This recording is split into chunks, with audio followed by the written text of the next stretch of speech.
Good evening.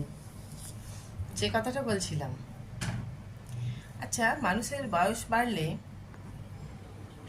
কথাটা যদি কোনো মানুষের মনে না থাকে, হয়তো আমার বয়স বাড়ছে, আমার মনে নেই, কিন্তু পাড়ার কিছু কাকিমা, পাড়ার কিছু দিদি আছেন,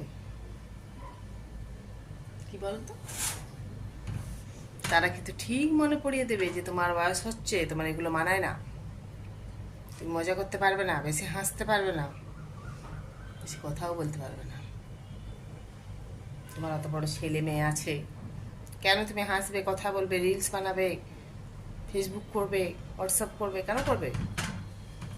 হুম হুম, বেশি ছবি তুলবে না, এগুলো মনে পড়িয়ে দেবে আঙুল দিয়ে।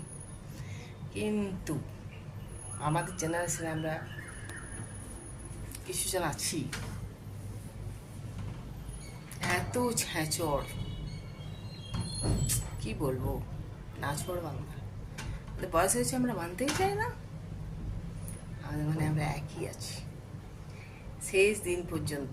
দেখতে থাকো, বলছি বলে নয়, আমরা ঠিক সেই মজা করে যাব, একসাথে হাসি মজা ফুর্তি করে জীবন কাটিয়ে দেবো, ব্যাস।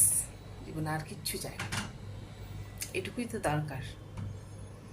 নিজের জীবনকে হাসি খুশি রাখাটা খুব প্রয়োজন, সেটা খুঁজে নিতে হয়, পাওয়া যায় না, জোর করেও পাওয়া যায় না। কিন্তু তোমার নিজের মনের ভিতর থেকে যখন আনন্দ আসবে, ফুর্তি আসবে, আনন্দে তুমি তখনই থাকতে পারবে, ঠিক আছে? তুমি নিজেকে সুখী মনে করবে সবসময়, যখন সুখী মনে করবে যে না আমি সুখী, তখন তুমি সুখী, তাছাড়া তোমাকে কেউ সুখী করতে পারবে না।